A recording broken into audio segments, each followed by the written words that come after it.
జాగ్రత్త నాన్న, వెళ్ళాక ఫోన్ చెయ్యి. అలాగే నాన్న, నువ్వు అమ్మ జాగ్రత్త. ఈ అబ్బాయి పసి మనసుతో అమ్మా నాన్న కోటి ఆశలతో ముడిపడిన ఈ ప్రయాణం ఏ దరికి చేరునో.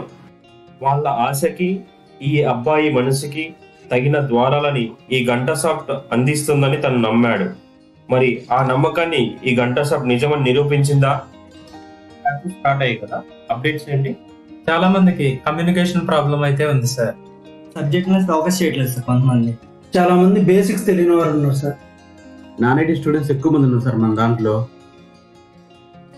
ఒక్కసారి ఆలోచించండి, మీరు ఒక ఇన్స్టిట్యూట్లో జాయిన్ అయినప్పుడు మీ నాలెడ్జ్ అండ్ థింకింగ్ ఎలా ఉండేదో ఒక్కసారి ఆలోచించండి.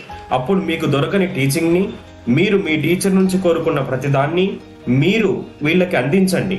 ఇన్ని ఇన్స్టిట్యూట్లని కాదని వాళ్ళు మన దగ్గరికి వచ్చారంటే మనం ఏదో చేస్తామని నమ్మే కదా, ఆ నమ్మకాన్ని వాళ్ళకి ఇచ్చేద్దాం. అదేగా మన జాబ్. నీలో ఉన్న నీ ప్రతిబింబం నీ పరిచయాన్ని కోరుకుంటుంది. దానితో నీ స్నేహం నీ నైపుణ్యానికి సన్నిహితం. ప్రతి క్షణం ప్రయత్నించు, ప్రయత్నానికే విసుగొచ్చేలా. రే బాబు, ఎక్కడికి వెళ్తున్నావు? తినడానికి బయటకు వెళ్తున్నా సార్. ఎక్కడికి వెళ్తావులే గాని మాతో కలిసి తిందువురా. అన్నీ తెలుసనే అహంకారానికి, గురువు అనే గర్వానికి ఇది చోటు కాదు. ఇక్కడ సార్ మేడం అనేది పిలుపు మాత్రమే. పలికేది అన్నలు అక్కలు. పదాలలో ఉన్న తేడా ప్రేమలో ఉండదు.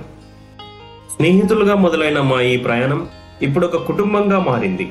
మా చేతుల మీదుగా బయటికి వెళ్ళిన వాళ్ళ నోటి నుండి ఇప్పుడు లైఫ్ బాగుందనే మాటలే మా ఈ కుటుంబ పునాదికి కారణం.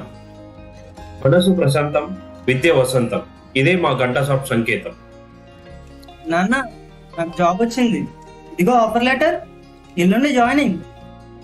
మీ అమ్మా నాన్నలకు మాకు మీ గురించి ఆలోచించే విధానం ఒకటే, అదే బాధ్యత. వాళ్ళు బాధ్యతతో కలిగిన ప్రేమనిస్తారు, మేము బాధ్యతతో కలిగిన జ్ఞానాన్ని ఇస్తాం. ఇక్కడ మీకు పాఠాలు చెప్పే టీచర్లు ఉండరు, మీతో కలిసి మిమ్మల్ని ముందుకు నడిపే స్నేహితులు మాత్రమే ఉంటారు. నాయక్ ప్రస్తుతం మా దగ్గర కోర్స్ తీసుకుంటున్న ఒక అబ్బాయి. ఇక్కడ అతను ఉన్న 2 months లో తను ఫీల్ అయిన ఎమోషన్స్ ని ఈ వీడియో రూపంలో క్రియేట్ చేశాడు.